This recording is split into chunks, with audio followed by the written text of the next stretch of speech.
Hello students, आज की इस वीडियो में हम बात करेंगे अमेरिकी कांग्रेस के द्वितीय सदन सीनेट के बारे में। आप सब जानते हैं कि अमेरिका की जो व्यवस्थापिका है उसका नाम कांग्रेस है और उसके दो सदन हैं, सीनेट और प्रतिनिधि सदन। सीनेट अमेरिकी कांग्रेस का द्वितीय सदन या उच्च सदन है और अमेरिका की राजनीति का प्रमुख केंद्र है। सीनेट एक ऐसी संस्था है जो कभी नहीं मरती। राष्ट्रपति आते हैं और जाते हैं। 2 वर्ष के बाद प्रतिनिधि सदन भी समाप्त हो जाता है, परंतु सीनेट बनी रहती है। ये कहना है ब्रोगन का। संविधान निर्माताओं ने सीनेट को बनाते समय ये ध्यान रखा कि वो संघ का प्रतिनिधित्व करे, संघ की इकाइयों का प्रतिनिधित्व करे।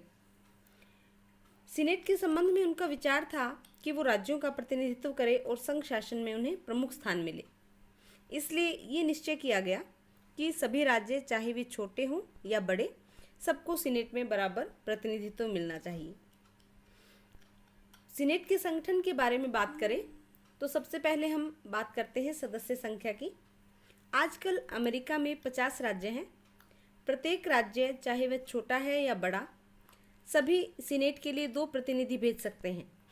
इस प्रकार सीनेट की कुल सदस्य संख्या 100 है। इस प्रकार जो सीनेट है वो राज्यों की समानता के सिद्धांत पर गठित है। सदस्यों के निर्वाचन की बात करें तो अमेरिका के संविधान के 70वें संशोधन के अनुसार सीनेटर्स का जो चुनाव होता है प्रत्यक्ष होता है। उनका चुनाव मतदाताओं के द्वारा। जो मतदाता प्रतिनिधि सदन के निर्वाचन में भाग लेते हैं वही सीनेटर्स का चुनाव भी करते हैं। योग्यताओं की बात करें कि सीनेट का सदस्य होने के लिए किसी व्यक्ति में क्या योग्यता होनी चाहिए, तो पहली योग्यता है कि वो व्यक्ति 30 वर्ष की आयु पूरी कर चुका हो। दूसरा कि कम से कम 9 वर्ष से अमेरिका का नागरिक होना चाहिए। और तीसरी योग्यता है कि उस राज्य का निवासी होना चाहिए जहां से वो चुनाव लड़ रहा हो। सीनेट का कार्यकाल, सीनेटर्स का कार्यकाल, सीनेट एक स्थायी सदन है। सीनेटर्स की जो अवधि है, उनका कार्यकाल है वो 6 वर्ष है, परंतु उनका 1/3 भाग प्रति 2 वर्ष के पश्चात सेवानिवृत्त हो जाता है और उसके स्थान पर नए सदस्य चुने जाते हैं। चूंकि सीनेट स्थायी सदन है, इसलिए इसका कभी विघटन नहीं होता। सदस्यों का पुनः निर्वाचन भी हो सकता है। विशेषाधिकारों की बात करें कि सदस्यों को क्या विशेषाधिकार हैं। सीनेट के सदस्यों के वेतन भत्ते और विशेषाधिकार वही हैं जो प्रतिनिधि सदन के हैं, जिनके हमने पिछले वीडियो में चर्चा की थी। सदस्यों को भाषण देने की स्वतंत्रता है। भाषण के कारण उनके विरुद्ध कुछ कार्यवाही भी नहीं की जा सकती। जो भाषण या चर्चा वो सीनेट में करते हैं, उस भाषण के विरुद्ध उनके विरुद्ध कुछ कार्यवाही नहीं की जा सकती। अधिवेशन और गणपूर्ति। सीनेट का अधिवेशन प्रतिनिधि सदन के साथ ही प्रारंभ होता है, जो 3 जनवरी की दोपहर को शुरू होता है और दोनों सदनों का अधिवेशन उस समय तक चलता है जब तक कि वो अधिवेशन के स्थगन या समाप्ति के लिए प्रस्ताव पास न कर दें। यदि स्थगन की तिथि के बारे में दोनों सदनों में किसी प्रकार का मतभेद होता है तो राष्ट्रपति तिथि निर्धारित करता है। अधिवेशन के लिए जो गणपूर्ति है या जो कोरम होता है, निर्धारित सदस्य की संख्या होती है, वो कुल सदस्यों संख्या का बहुमत होना चाहिए।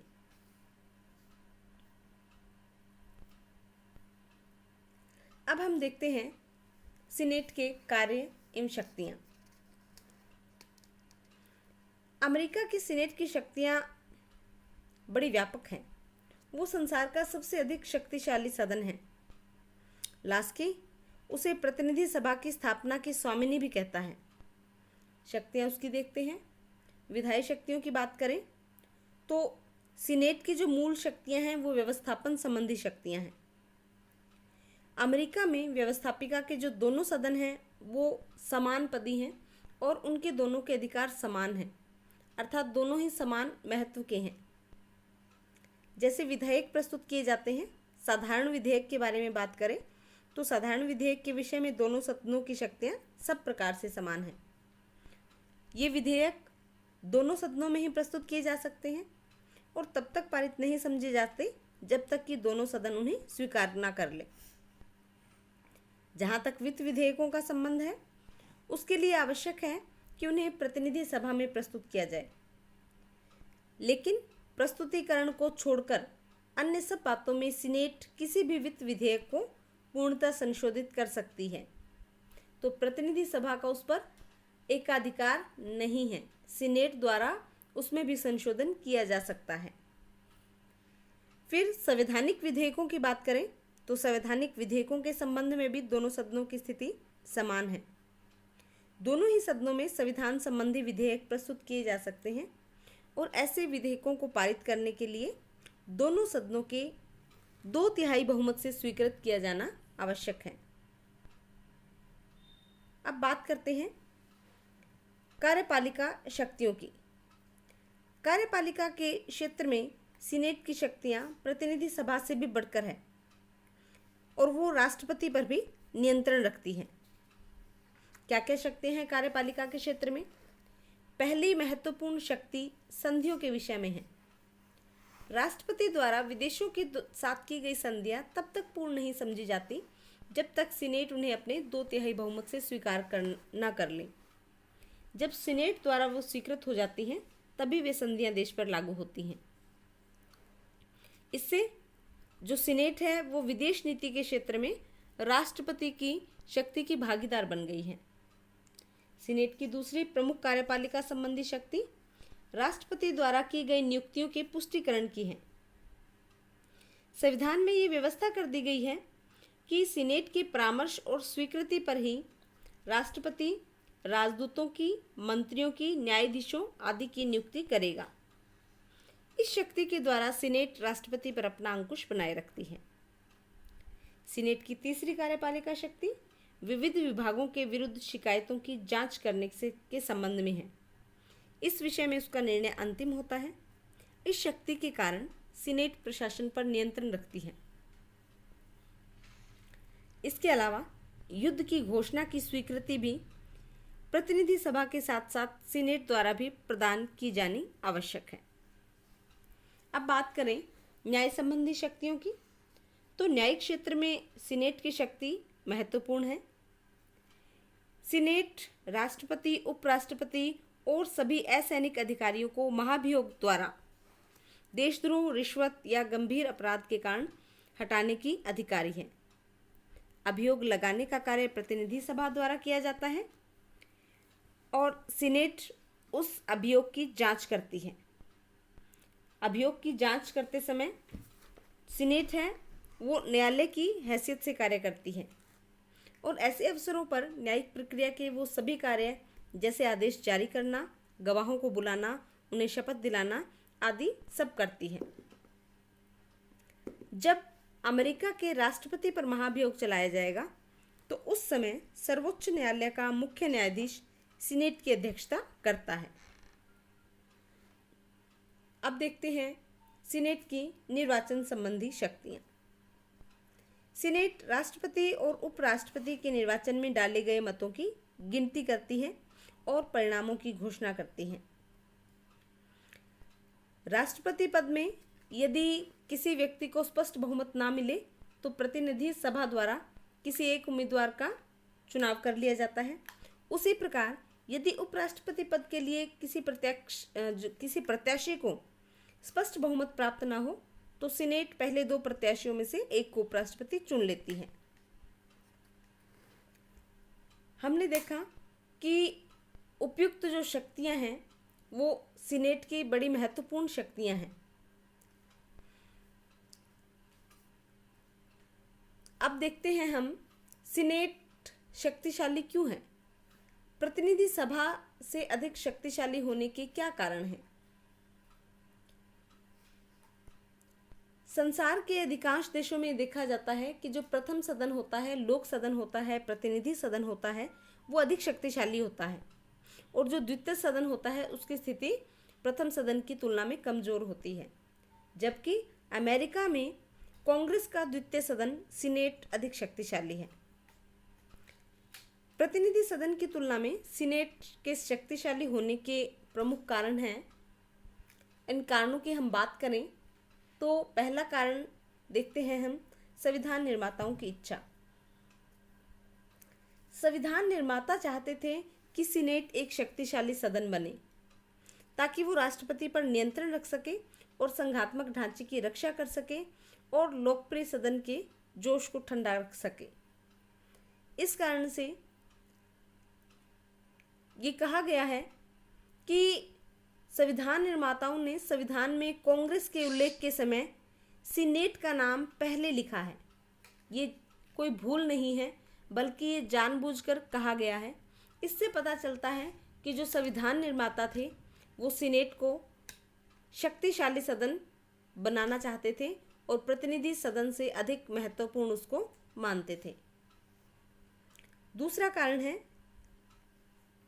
सीनेट की कार्य अवधि का लंबी होना। सीनेट तो एक स्थायी सदन है, लेकिन जो सीनेटर्स होते हैं, इसके जो प्रतिनिधि होते हैं, उनका जो कार्यकाल है वो प्रतिनिधि सदन के सदस्यों से 3 गुना है। प्रतिनिधि सदन के सदस्यों को 2 वर्ष के लिए चुना जाता है, तो सीनेट के सदस्यों का 6 वर्ष के लिए चुनाव किया जाता है।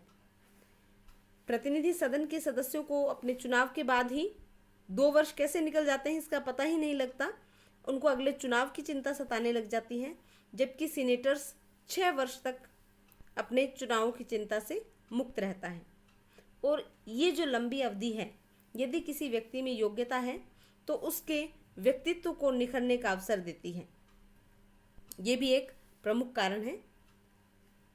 फिर हम बात करते हैं कि सीनेट शक्तिशाली प्रतिनिधि सभा से इसलिए है क्योंकि उसके सदस्यों का निर्वाचन प्रत्यक्ष रूप से होता है। पहले अप्रत्यक्ष होता था, लेकिन अब प्रत्यक्ष रूप से होने लगा है।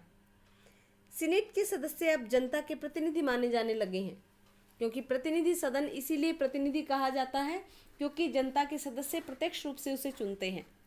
तो अब सीनेट के सदस्य भी प्रत्यक्ष रूप से चुने जाते हैं, तो इसलिए वो भी अब प्रतिनिधि सदन के समान ही लोकप्रिय हो गए हैं।